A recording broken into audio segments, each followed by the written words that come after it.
Salam alaikum wa rahmatullah. Je voudrais saluer tous les frères et sœurs qui sont ici aujourd'hui.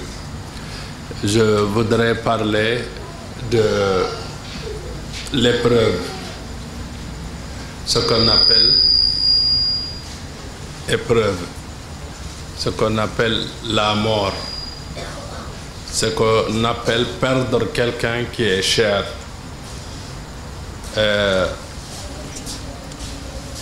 Perdre quelqu'un qui est cher, c'est quelque chose qui va toujours avec la vie. C'est quelque chose qui va toujours avec la vie. Pour que vous compreniez ça, ça a commencé depuis que l'humanité a existé. Et nous connaissons ce qui est arrivé à Sayyida Zahra alayhi salam. Nous connaissons ce qui est arrivé à l'imam Ali, l'imam Hassan, l'imam Hussein. Et ce qui continue à arriver à des familles, qu'ils soient musulmans ou non musulmans. Donc la vie et la mort, c'est comme le soleil sous la pluie. Tu ne peux pas faire la différence entre le soleil et la pluie. C'est comme si quand il y a du soleil et qu'il pleut. La mort, c'est quelque chose qui va avec la vie. L'être humain, chaque être humain, avant même qu'il ne vienne dans ce monde, dans le monde intermédiaire, dans le monde del barzakh, dans le monde des esprits, ce qu'on appelle al-alam al-arwah, avant même qu'il ne quitte l'alam al-arwah, sa destinée est écrite dans ce qu'on appelle le lawhul mahfoud, la table gardée. C'est très important de savoir qu'à partir du moment où il y a la table gardée, le lawhul mahfoud, le destin de chacun est écrit. Et tout le monde doit comprendre que le jour de la mort, il n'y a pas de vie. Ce n'est pas possible. Le jour de la mort, il n'y a pas de vie. Mais le jour de la vie aussi, il n'y a pas de mort. La preuve, vous voyez 1000, 2000 personnes qui vont aller en guerre. Il y en a qui meurent, il y en a qui reviennent. Pourquoi ceux qui reviennent ne sont pas morts? Parce que ce n'était pas leur jour. Vous voyez une voiture qui fait un accident ou un bateau qui se noie, il y a des gens qui meurent, il y en a qui sortent. Pourquoi certains sortent et d'autres meurent? Parce que tout simplement, chacun, le moment de sa mort, quand ça arrive, ça ne retarde pas une seule seconde. Dieu a dit lan yu'akhkhira Allahu nafsan idha sha'a ajaluha. Donc c'est très important de savoir que la mort c'est une épreuve, mais en réalité la mort aussi ce n'est pas ce que nous on pense, ce n'est pas la fin de la vie, non. La mort, c'est une séparation entre nous et cette personne qu'on appelle, qu'on dit est mort. Mais cette personne continue sa vie. Donc, la mort, c'est une étape de la vie. La mort, c'est une étape de la vie. Nous sommes aujourd'hui dans une pièce qui est ce monde-là. On était dans une pièce qui s'appelait le monde des esprits. On a quitté cette pièce-là, on est dans une pièce qui s'appelle Al-Alamul Ajsad, le monde physique. Et quand nous tous, on va mourir. Donc, le mort, qu'est-ce qu'il veut de nous? Qu'est-ce qu'il attend de nous? Je parle de la personne qu'on perd et que nous aimons. Je ne parle pas de la personne que nous perdons et que nous n'aimons pas. Ça, c'est autre chose.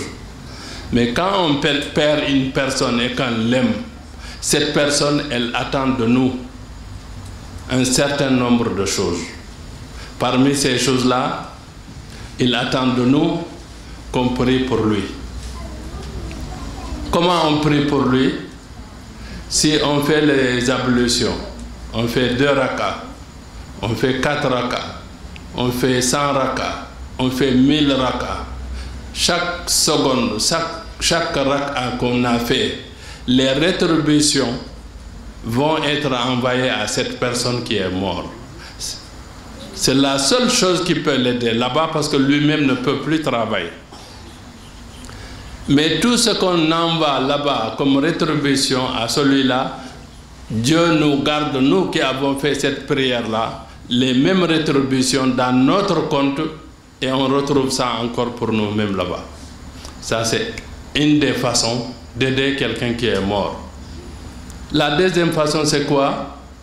Ce n'est pas de faire des rakas, mais c'est de s'asseoir, se rappeler de cette personne qui est morte, penser à lui, réciter Qul Huwallahu Ahad, réciter Yassine, réciter le Coran en entier et lui envoyer les rétributions.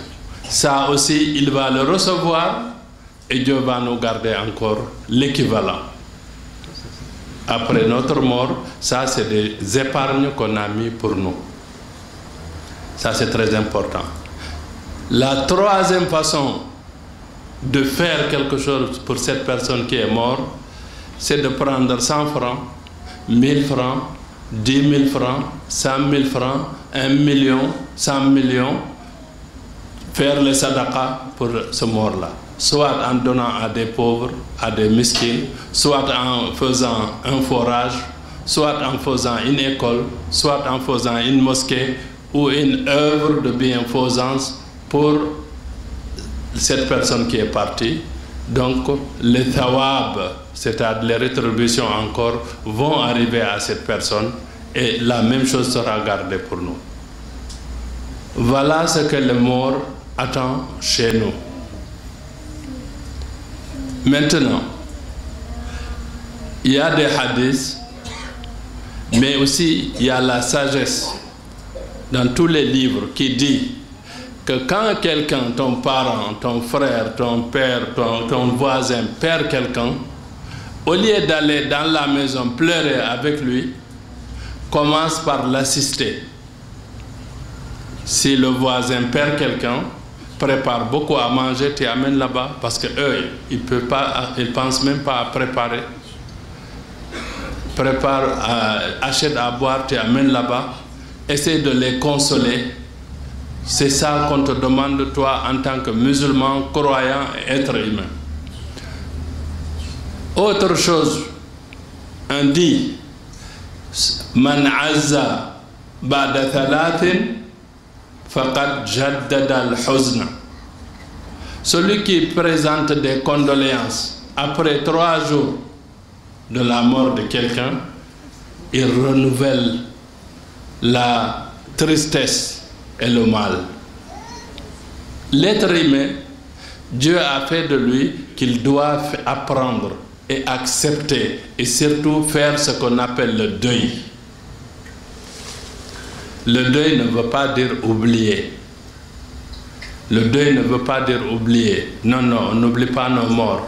On prie pour eux, mais on comprend qu'ils sont partis, qu'ils nous ont devancés et qu'on va les retrouver. Et que maintenant, si on veut les aider, leur faire plaisir, je viens de vous dire ce qu'il faut faire pour eux. Pourquoi je parle? Il y a 1 an et quelques, j'ai perdu mes neveux. J'ai perdu le fils de ma soeur. J'ai perdu le fils de mon frère, mon cousin. C'est des enfants, c'est vrai. C'est des enfants de ma soeur et de mon frère, mais en réalité, c'était mes enfants. Parce que ces enfants-là étaient plus avec moi qu'avec leur père et leur mère. Mais je voudrais demander à tous les gens de ma famille, la famille de Mousdahir, je voudrais qu'on ne prend pas le bâton, tous les jours on le met dans la plaie.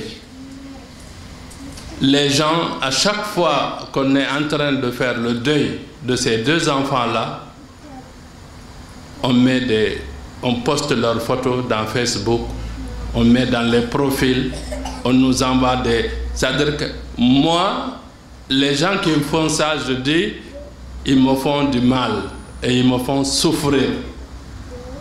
Et je voudrais qu'on laisse ceux qui sont partis se reposer, ceux qui sont blessés et qu'on est en train d'aider à se retrouver, qu'on leur permet d'arriver à faire leur deuil et à se reconstruire.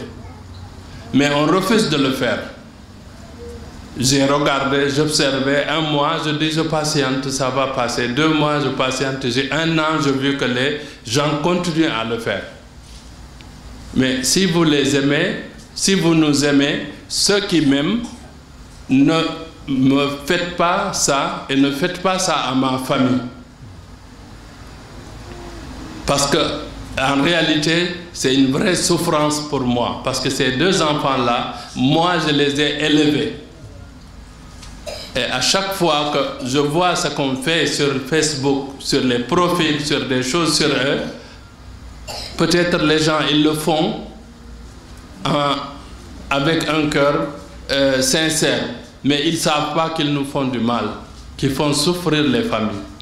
Je voudrais demander, en tout cas à ma famille, et quand je parle de ma famille, je parle de la communauté de Mousdahir, prions pour nos morts et arrêtons maintenant, ça suffit de réveiller et de remouiller toujours les plaies. Aujourd'hui, ces enfants-là, ils ont des parents qui ne dorment pas.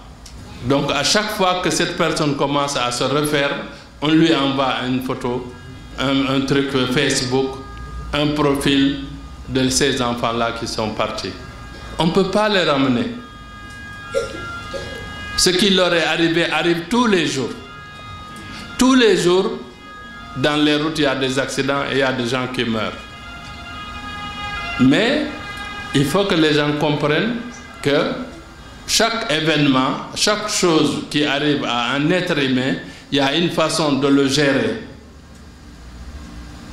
Et nous, on dit que nous sommes des partisans de Ahlul Bayt. Nous devons comprendre que les Ahlul Bayt, ils ont enseigné les akhlaq, les bonnes manières.